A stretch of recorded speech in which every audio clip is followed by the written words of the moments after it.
Here we are for our 23rd session, looking at the Gospel of Luke in a series that we've entitled The Saviour of the World. We're listening to the story as God told it through Luke so that we might better understand the message of the good news that he shares with us. So, as always, do please feel free to ask questions. You can do that in the chat window. We'll open things up at the end. I'm thankful. I have already been thankful, but I will publicly be thankful for both Jack and John for covering these classes whilst I was on my latest missionary journeys and other endeavors. Over the last few weeks, we had a splendid week in Croatia. It was a family retreat there on the Adriatic coast. That was a rather splendid location. We got to do everything outside, where it was very pleasantly warm, and so we had classes each evening that I was doing at about 8 o'clock, everybody outside, and it was quite delightful. But probably best for us to be inside this evening. And so anyway, yes, that's where I was. And then I took the long road home, or the long rail home, and I've actually spent the last week up in the lakes with my family, so that was delightful. Well, this week we've got a lot of text to cover, so let's get on. We've got a lot of rather significant text as we read of the greatest crime ever committed by humanity. Events are going to begin on the Mount of Olives, where Jesus is arrested, and then they'll continue in Jerusalem in the form of a handful of interrogations, sometimes spoken of as trials, leading to the most unjust death sentence ever to be passed. And there then follows an account of the actual execution, and then accounts of the death and burial of the body of Jesus. Well, these events are recorded in one way or another in each of the four Gospels. But Luke's account is relatively short, and of course it's his account that we're looking at here. The overriding theme of this section here in Luke, the overriding theme is that Jesus suffers in innocence, that his execution is wholly unjust and completely inexcusable. And in spite of this, Jesus continues to serve those around him and is concerned only for the salvation of mankind. And often they're in most remarkable circumstances. So we're faced with a number of difficulties in reading this passage, and I think it's helpful for us to be aware of them as we work our way through. Being particularly familiar with this series of events from multiple authors, Matthew, Mark, Luke, and John, we're often inclined to sort of fill in the gaps, as it were, from the other accounts with which we may well be familiar, and possibly lose sight of some of what each particular author is wanting to convey. So I think that's just one thing to be mindful of as we go through. We might be tempted to say, yes, well, what about this and what have you? Well, our concern at the moment is with what Luke has recorded for us. And again, being so familiar with these events, it is difficult to appreciate their gravity and the absolute shockingness of all that takes place.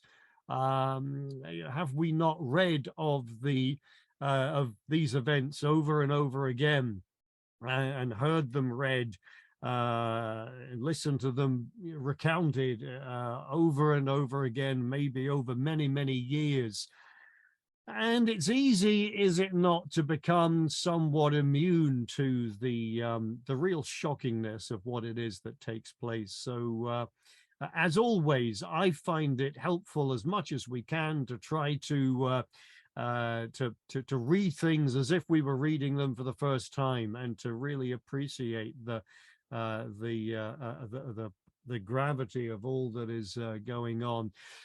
Also, being so far removed from these events, as with the rest of Scripture, of course, there are aspects which are difficult to comprehend.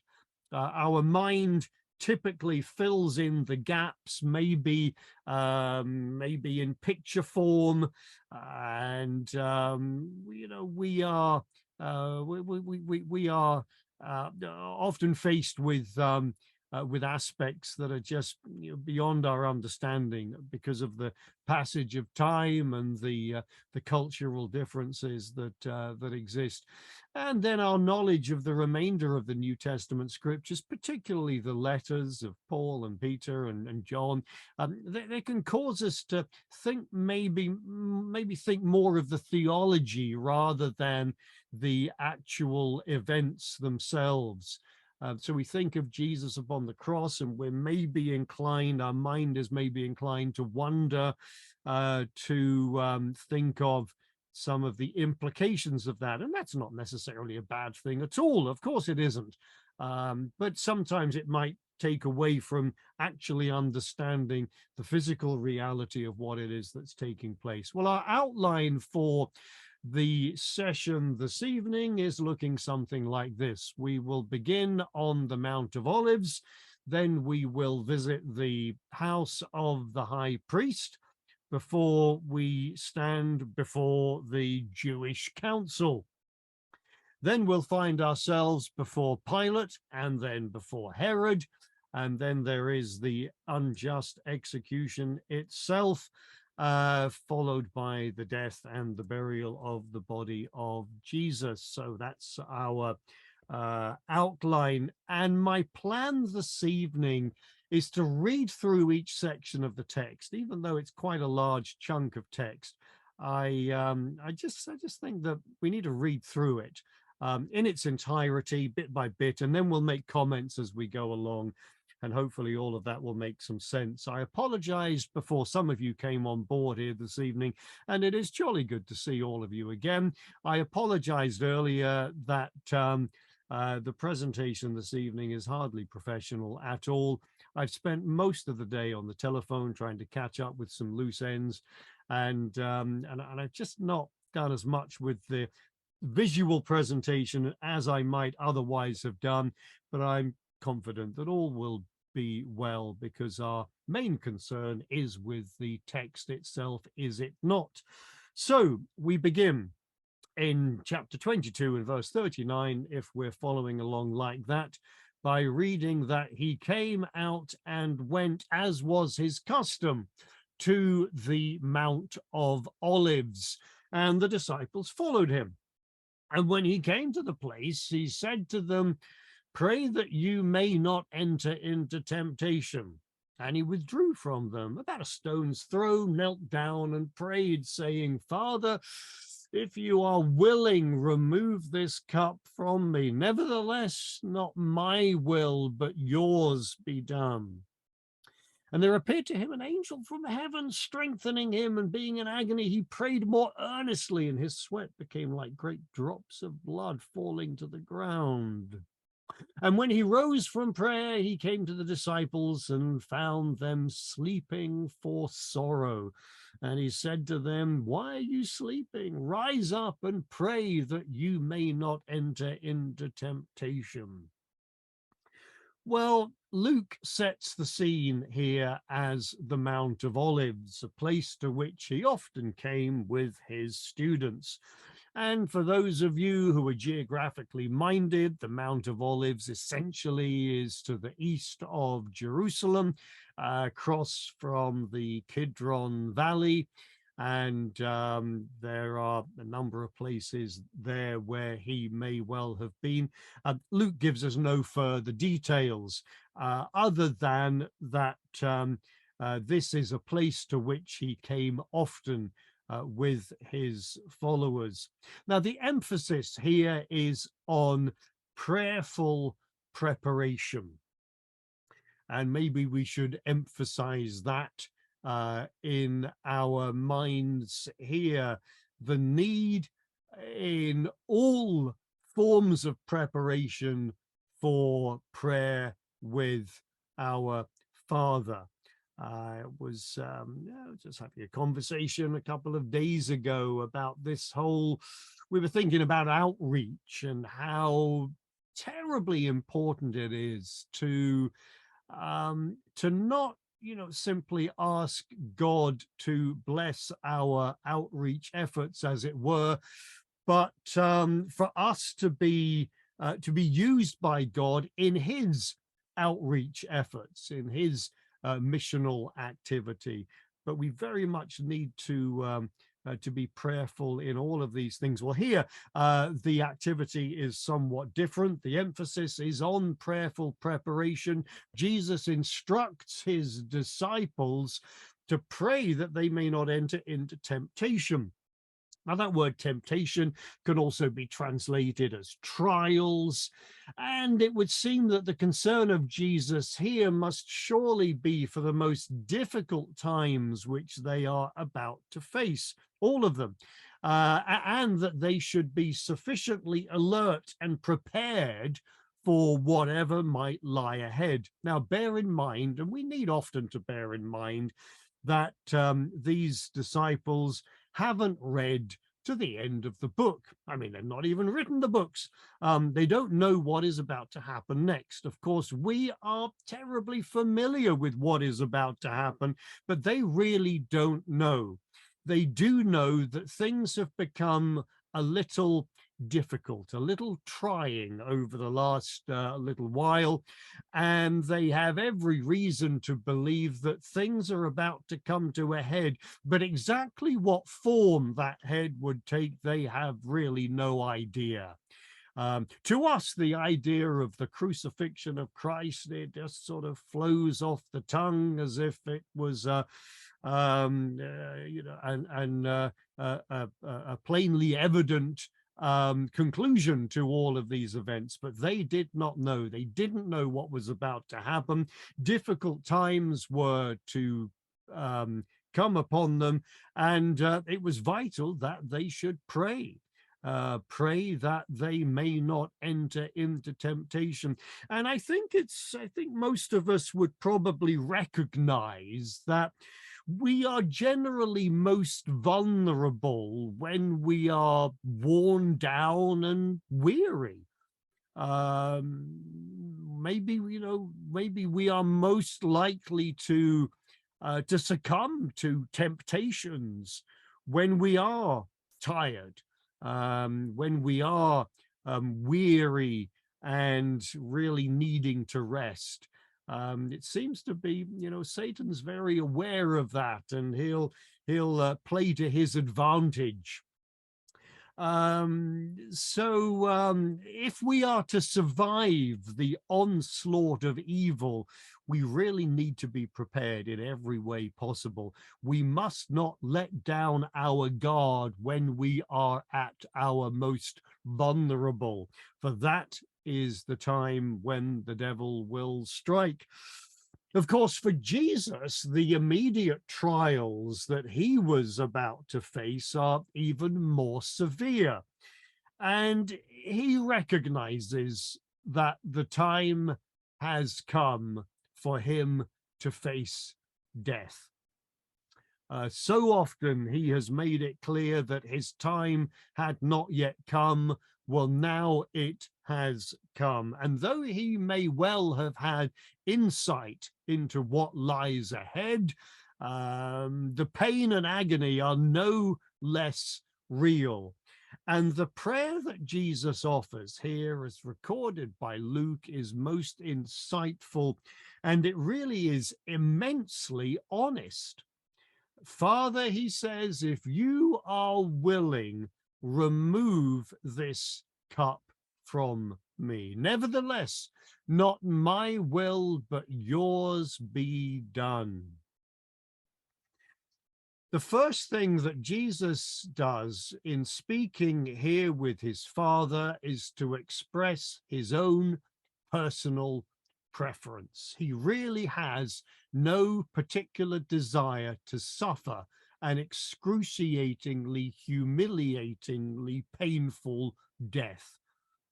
He's no desire to go through that experience at all, no personal preference for that. But he knows well that our personal preferences must always play second fiddle to the overriding will of God. And as honest as this prayer is, and it really is very honest, isn't it? You know, we might almost expect Jesus to simply pray that he might have the strength to do what he knows needs to be done. But no, he expresses his honest personal preference, that he has no particular desire to suffer in this way. But he knows that the will of God is always what really matters in every circumstance. So as honest as this prayer is, it's perhaps the most difficult thing to say with absolute conviction. And I rather suspect that we have all at times offered this prayer. Maybe not that we might be spared the awful suffering of such a painful death, but we might have prayed to God for something that we earnestly desired. And yet in the midst of all of that, being able to say to God, nevertheless, even though this is what I want more than anything else in this life, what I really want is for your will to be done. And to do that, not simply in public, but in our most private, most secret moments, with absolute conviction before God that we genuinely want only his will to be done. And I suspect that it is there that we find the greatest honesty in our own conversations with God. Now, we must move on, but not before we at least recognize that we are here faced with a textual difficulty. I would imagine that probably most of you in your Bibles have some indication that verses 43 and 44, the verses that deal with the appearance of an angel, which sounds rather splendid, does it not? And also the tears of Jesus. Were they a part of Luke's original composition? Well, most versions do acknowledge that there is at least some doubt. And as exciting as it might be to spend the rest of the evening discussing this matter, let me simply say that it is a complex case, and there are good reasons to both accept and reject the reading. Most versions include the reading. Not all do, but most of them do. Some of them do so within square brackets, as you'll find within the Greek texts. My conclusion on the matter is I'm still not sure, and may never will be totally sure. It's a tricky one. Maybe one day, if we are discussing something of the history and development of biblical texts, we might come back to this and consider the evidence for and against. But I'm going to say no more about that unless anybody has a particular question, because we must move on, for we have a great deal of ground to cover. For while he was still speaking, there came a crowd, and the man called Judas, one of the 12, was leading them. He drew near to Jesus to kiss him. But Jesus said to Judas, said to him, Judas, would you betray the Son of Man with a kiss? And when those who were around him saw what would follow, they said, Lord, shall we strike with the sword? And one of them struck the servant of the high priest and cut off his right ear. But Jesus said no more of this. He touched his ear and healed him. And then Jesus said to the chief priests and officers of the temple and elders who had come out against him, have you come out as against a robber with swords and clubs?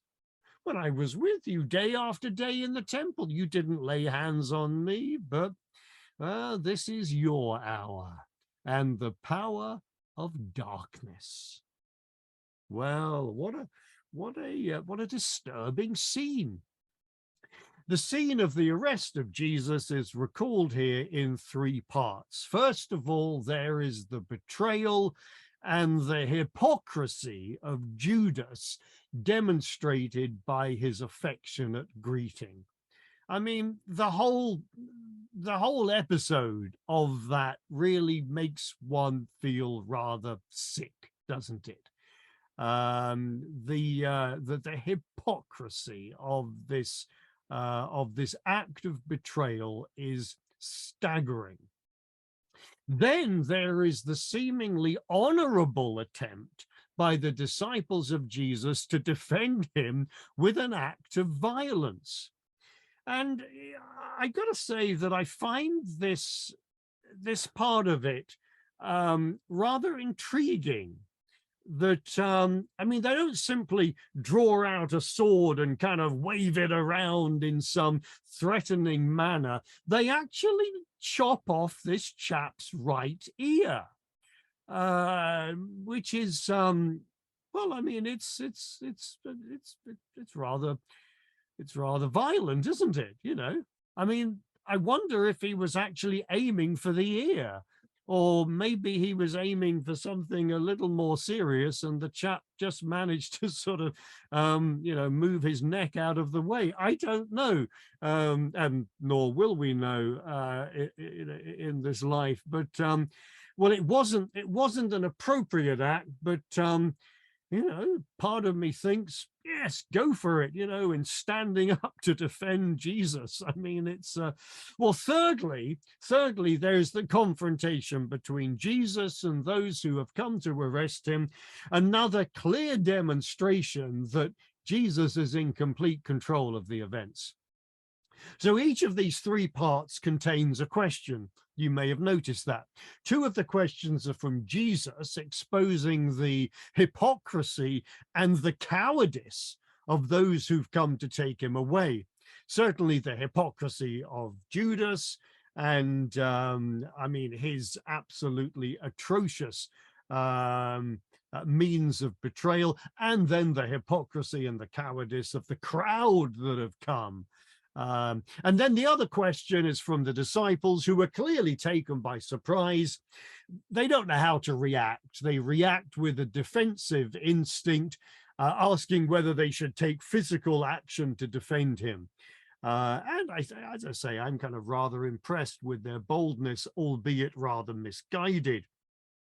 Well, confronted with those who've come to take him to be condemned, Jesus reacts with remarkable compassion and demonstrates, even at this moment, he demonstrates the love of God by healing the man with the severed ear.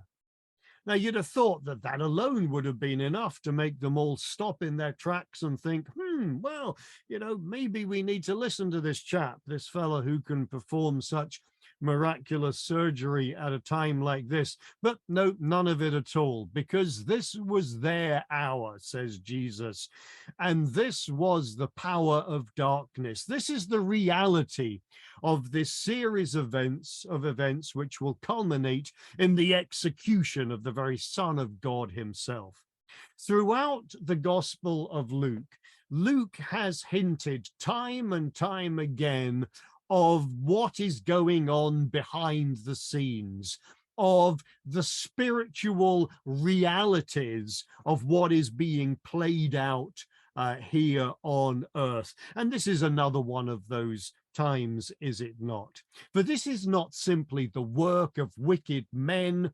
This is the power of darkness at work. This is the hour of darkness. Will these words be remembered in just a few hours' time, when the sun will fail to shine as Jesus hangs upon the cross? For these were hours of darkness. Well, we've no time to hang around, and nor did they, for they then seized him and led him away, bringing him into the high priest's house. And Peter was following at a distance. Well, when they had kindled a fire in the middle of the courtyard and sat down together, Peter sat down among them. And then a servant girl, seeing him as he sat in the light and looking closely at him, said, "This man also was with him." But he denied it, saying, "Woman, I do not know him." Well, a little later, someone else saw him and said, "You also are one of them." And Peter says, "Man, I'm not."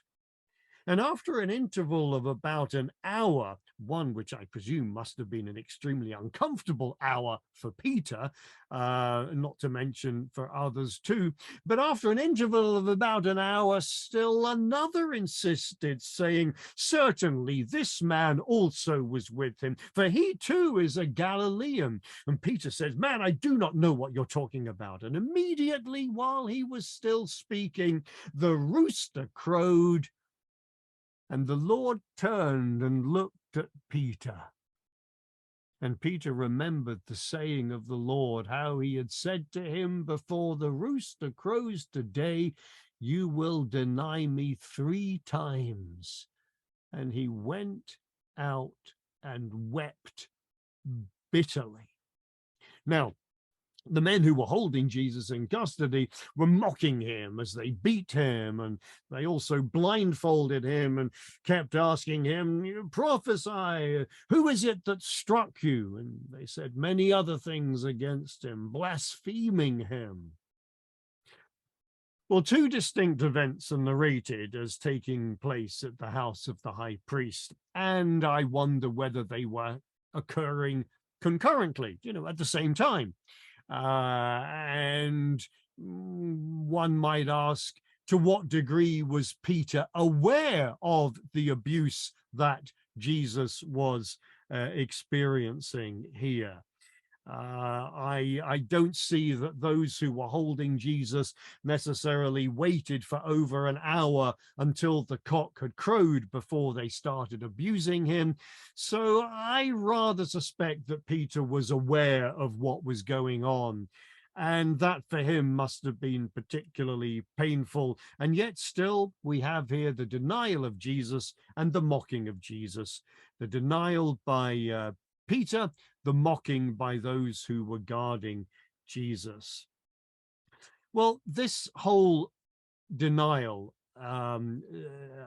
sequence of events is a particularly painful episode to recount, and one which must have caused much anguish for Peter for the rest of his days. And I wonder whether we have not perhaps at some time or another said something, done something that has haunted us ever since.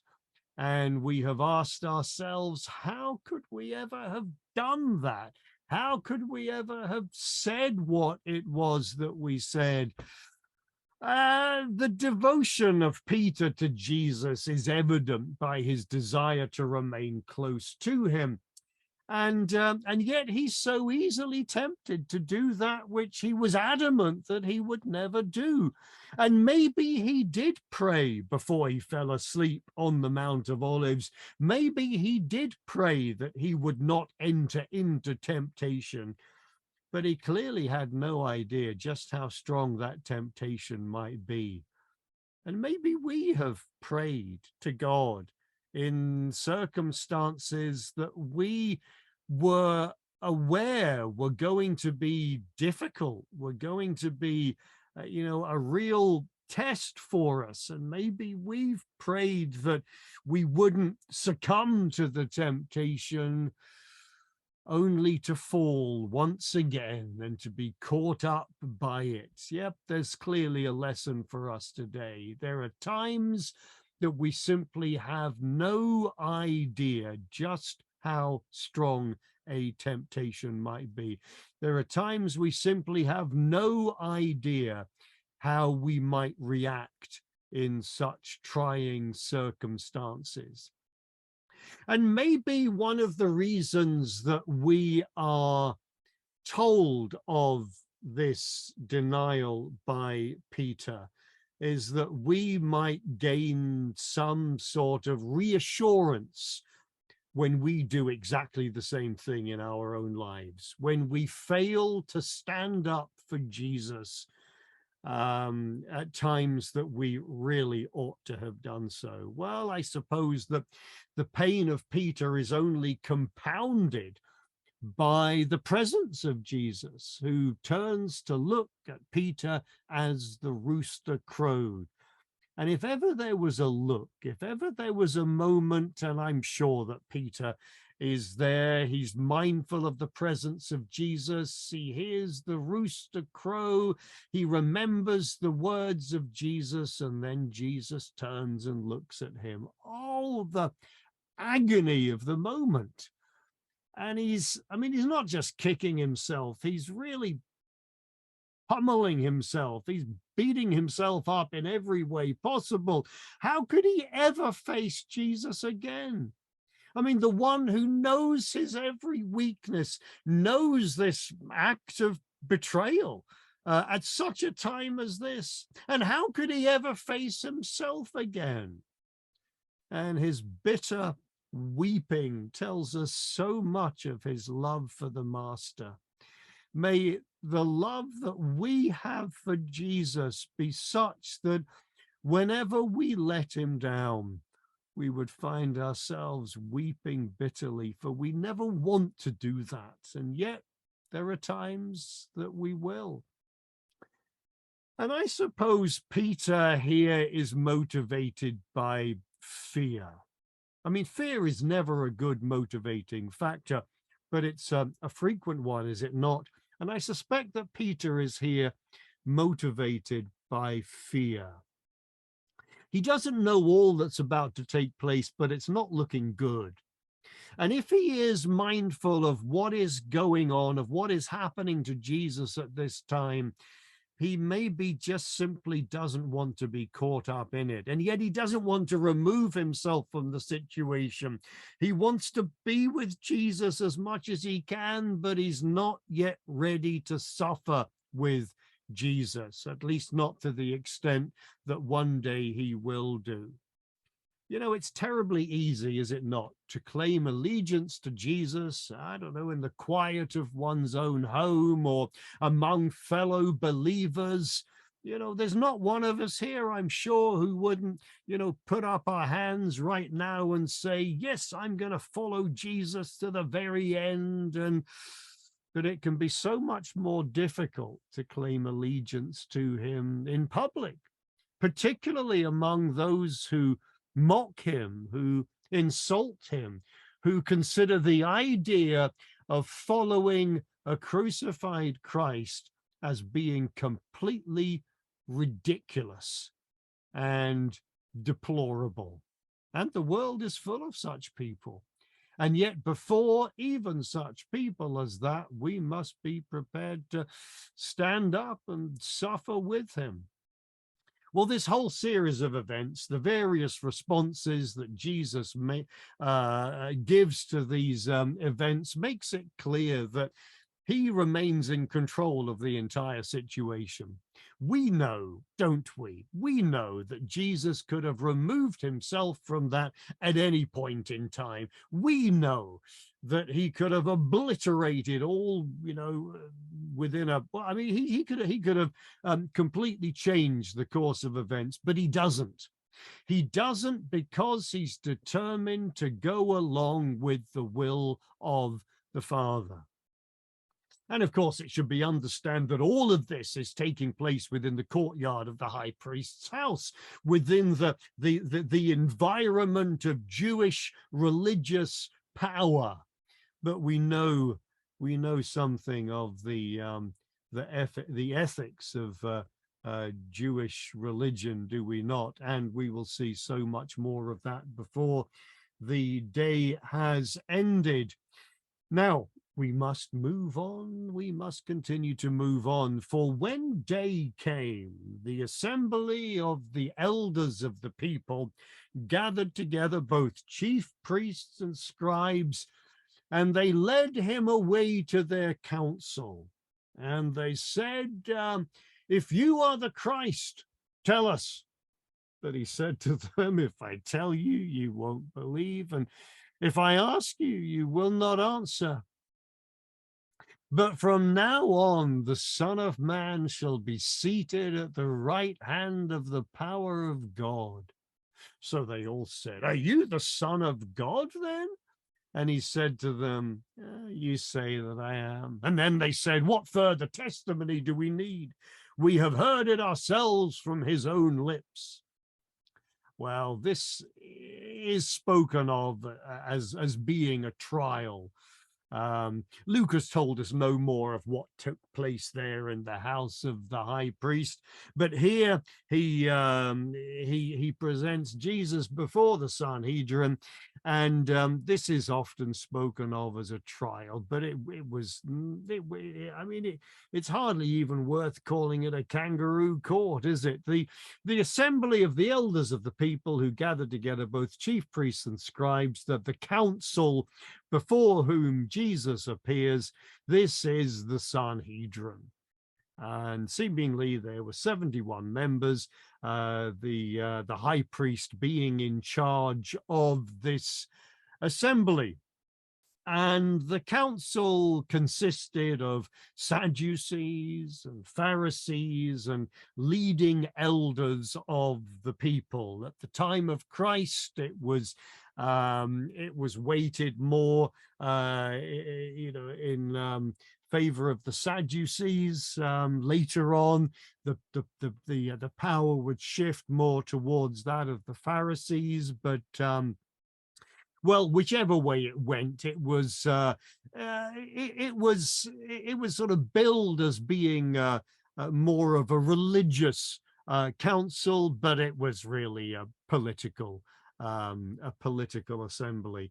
And I suppose we see very much the same sort of thing among established religious councils or synods today. They are predominantly political by nature. And the record of Luke here focuses on the one issue of the identity of Jesus. Who is he? If you are the Christ, tell us. You know, this is the key issue here, and it's one which has really been pursued throughout the Gospel of Luke. If you are the Christ, tell us. Well, Jesus responds to them. In a rather, kind of a rather non-committal way at first, by saying, if I tell you, you will not believe, and if I ask you, you will not answer. He's pointing out the futility of this interrogation. The minds of the majority on the council, not all of them, there are a few exceptions, but the minds of the majority are closed and their verdict is already decided. As it were, they've already got the black cap ready to put on their heads to pass the sentence. They've already decided what the verdict is going to be. They simply want to make it look a little more credible, as it were. So Jesus, first of all, points out the futility of this interrogation, that it is, I mean, it is certainly invalid, but it is completely devoid of any sort of integrity. If I tell you, you're not going to believe. If I ask you, you're not going to answer. I mean, the whole thing is a sham, basically. But then he goes on to make a statement which will determine the outcome of this so-called trial. He goes on to say, but from now on, the Son of Man shall be seated at the right hand of the power of God. The question, if you are the Christ, tell us. If you are the Messiah, tell us. It can be argued that claiming to be Messiah was not necessarily an act of blasphemy. It is argued that sometime later, there were those who professed to be messiahs, and they were not punished by death. So it may be that Jesus is very deliberately wanting them to understand something of who Messiah truly is. The Messiah is not simply a deliverer, but Messiahship has a very deliberate divine character. And of course, this is a matter that they stumbled over, as we have seen in passages that have led up to this, when he specifically questions them concerning the sonship of David and what have you. So Jesus very specifically he moves things up a gear, as it were. And he says, look, if I tell you, you're not going to believe. If I ask anything, you're not going to answer. But how about this? From now on, the Son of Man shall be seated at the right hand of the power of God. They then say, are you the Son of God then?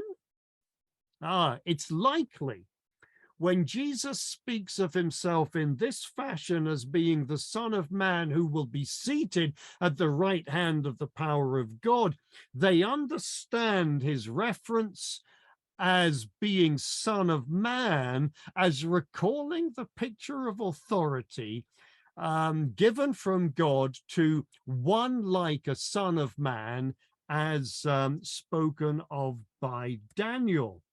Here in Daniel chapter 7, this passage is almost certainly coming to their mind.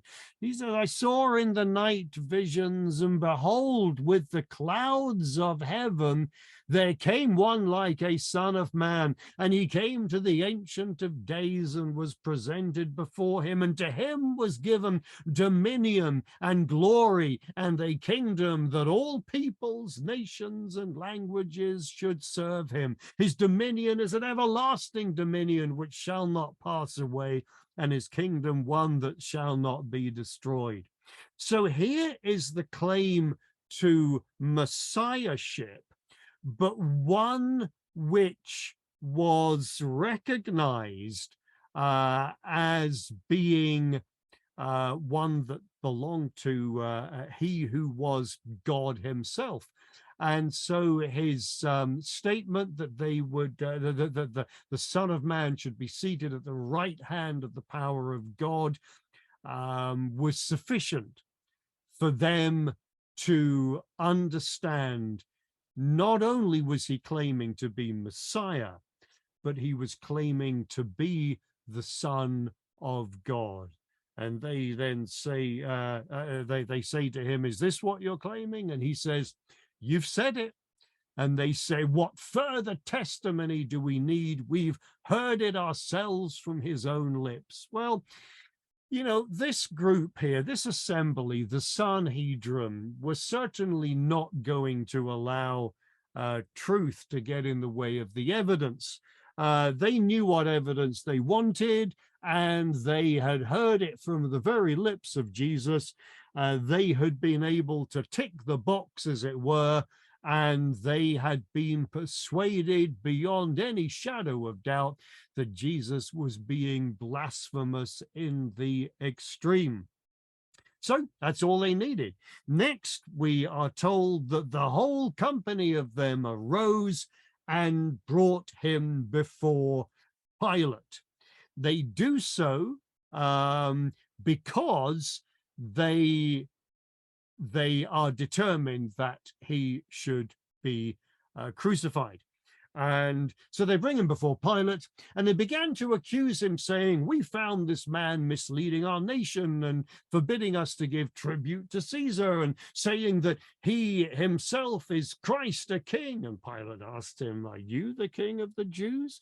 And he answered him, "You've said so," which in essence is simply saying, absolutely. Well, then Pilate said to the chief priests and the crowds, "I find no guilt in this man." But they were urgent, saying, "He stirs up the people, teaching throughout all Judea, from Galilee even to this place." And when Pilate heard this, he asked whether this man was a Galilean. And when he learned that he belonged to Herod's jurisdiction, he sent him over to Herod, who was himself in Jerusalem at that time. Well, when Herod saw Jesus, he was very glad, for he had long desired to see him, because he had heard about him, and he was hoping to see some sign done by him. So he questioned him at some length, but Jesus made no answer. And the chief priests and the scribes stood by, vehemently accusing him.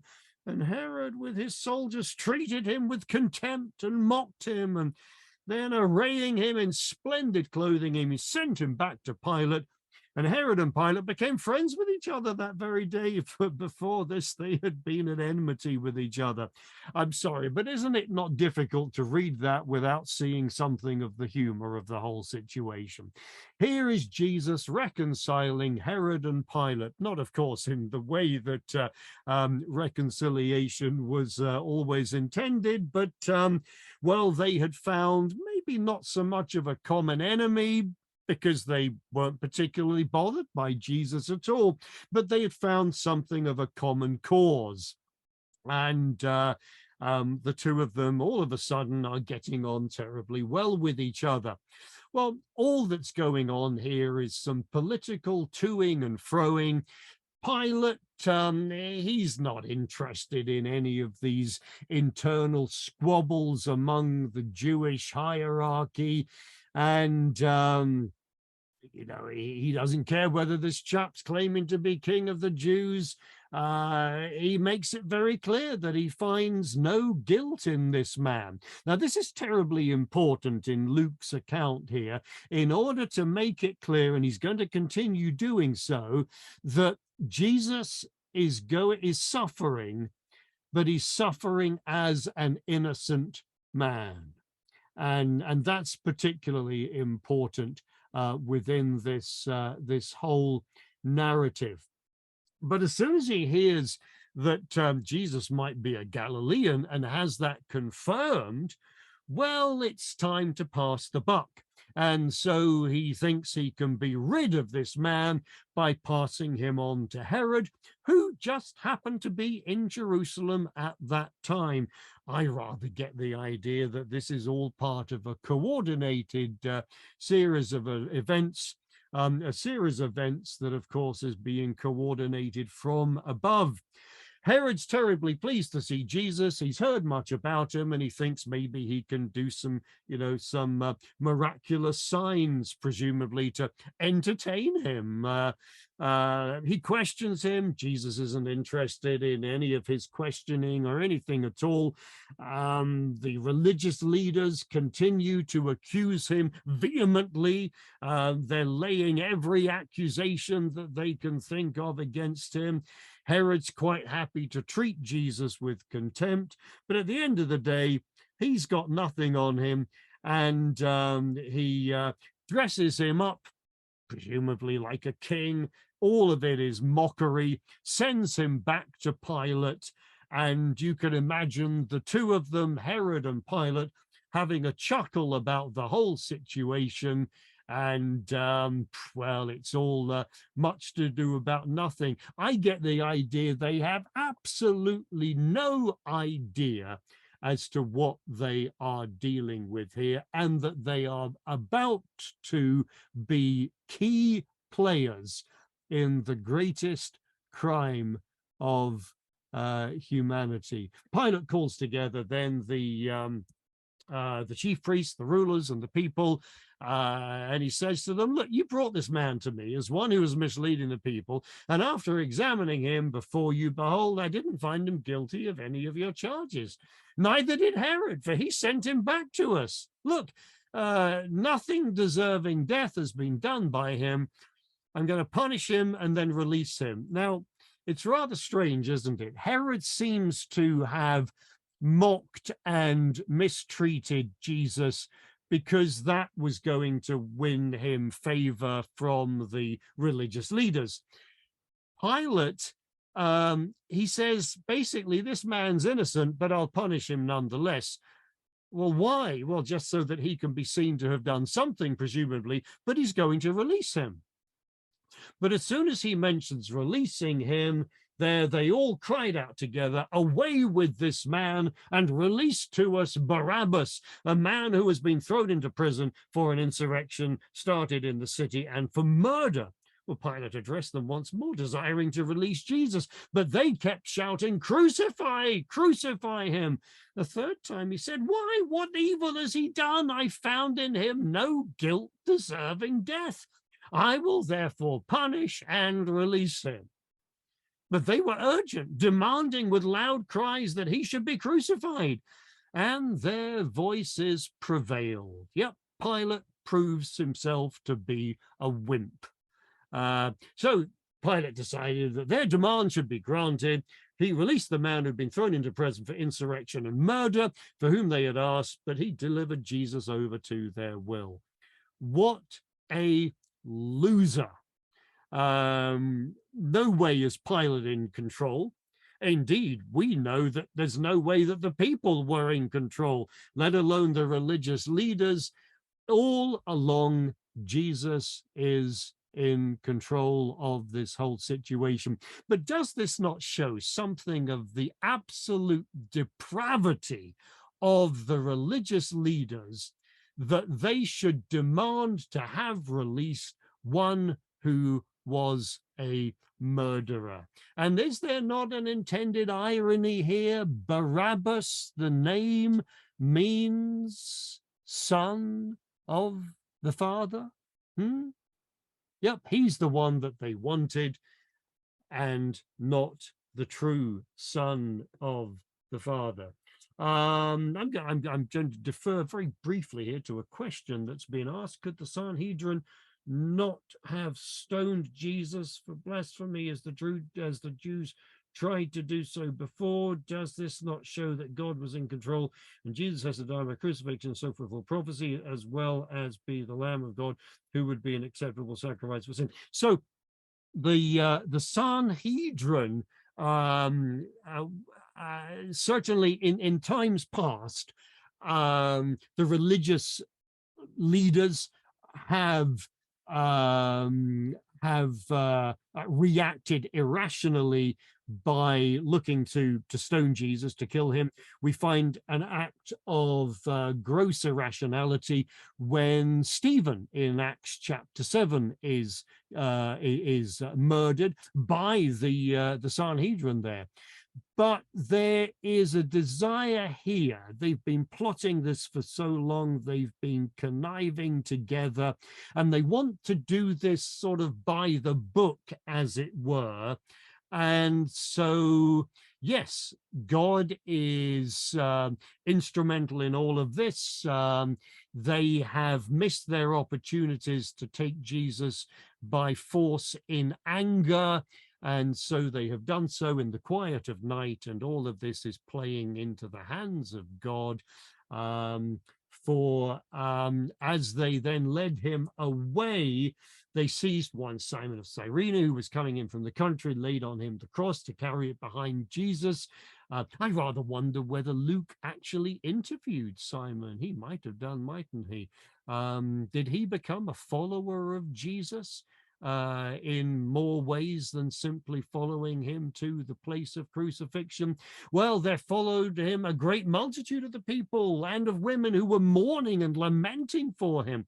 But turning to them, Jesus said, "Daughters of Jerusalem, do not weep for me, but weep for yourselves and for your children. For behold, the days are coming when they will say, blessed are the barren and the wombs that never bore and the breasts that never nursed. And they'll begin to say to the mountains, fall on us, and to the hills, cover us. For if they do these things when the wood is green, what will happen when it is dry?" Well, a rather ambiguous statement at the very end of that. There are possible prophetic allusions that Jesus might be making. But the main point in all of this, perhaps, is to understand that Jesus, even at such a time as this, is concerned not for himself, but for the well-being, for the salvation of the people. We're told that two others who were criminals were led away to be put to death with him. When they came to the place that is called the Skull, there they crucified him, and the criminals, one on his right and one on his left. And I'm sure if we were recounting these things, we would have said so much more than simply there they crucified him. Well, Jesus said, "Father, forgive them. They know not what they do." They cast lots to divide his garments, and the people stood by watching. But the ruler scoffed at him, saying, "He saved others. Let him save himself, if he is the Christ of God, his chosen one." And the soldiers also mocked him, coming up and offering him sour wine and saying, "If you're the king of the Jews, save yourself." And there was also an inscription over him, "This is the King of the Jews." One of the criminals who were hanged railed at him, saying, "Are you the Christ? Save yourself and us." But the other rebuked him, saying, "Do you not fear God, since you are under the same sentence of condemnation? And we indeed justly, for we're receiving the due reward of our deeds, but this man has done nothing wrong." And he said, "Jesus, remember me when you come into your kingdom." And Jesus said to him, "Truly I say to you, today you will be with me in paradise." What a beautiful conversation that is at such a tragic occasion. And yet again, Jesus is mindful of the salvation of others continuously all the way to the point of his death. And another reminder again, of course, of the innocence of Jesus. Well, it was about the 6th hour. There was darkness over the whole land. The 6th hour is almost certainly noon. Darkness over the whole land until the 9th hour, 3 o'clock in the afternoon, when the sun's light failed and the curtain of the temple was torn in two. Jesus calling out with a loud voice, "Father, into your hands I commit my spirit." And having said this, he breathed his last. Now, when the centurion saw what had taken place, he praised God, saying, "Certainly this man was innocent." And all the crowds that had assembled for this spectacle, when they saw what had taken place, returned home beating their breasts. And all his acquaintances and the woman who had followed him from Galilee stood at a distance watching these things. What a terribly tragic sight. And I kind of wish that we could sort of stop here and a number of times before this and just simply think of what it is that has just taken place. And for those who saw, I mean, the world might just as well have come to an end. But the action moves on, if we can say the scene moves on to a man named Joseph from the Jewish town of Arimathea. He was a member of the council, a good and righteous man who had not consented to their decision and action. So he was there, he was aware of all of this, and maybe he was another key witness for Luke and maybe for others in writing of these things. Well, he was looking for the kingdom of God. Do you remember early on in this gospel account, we read of Simeon, who was, looking, he was waiting for the redemption of Jerusalem. Here was one who was looking for the kingdom of God. And this man, he goes to Pilate and he asked for the body of Jesus. He took it down, wrapped it in a linen shroud, laid him in a tomb cut in stone where no one had ever yet been laid. It was the day of preparation, and the Sabbath was beginning. The women who had come with him from Galilee followed and saw the tomb and how his body was laid. And they then returned and prepared spices and ointments. And on the Sabbath they rested according to the commandment.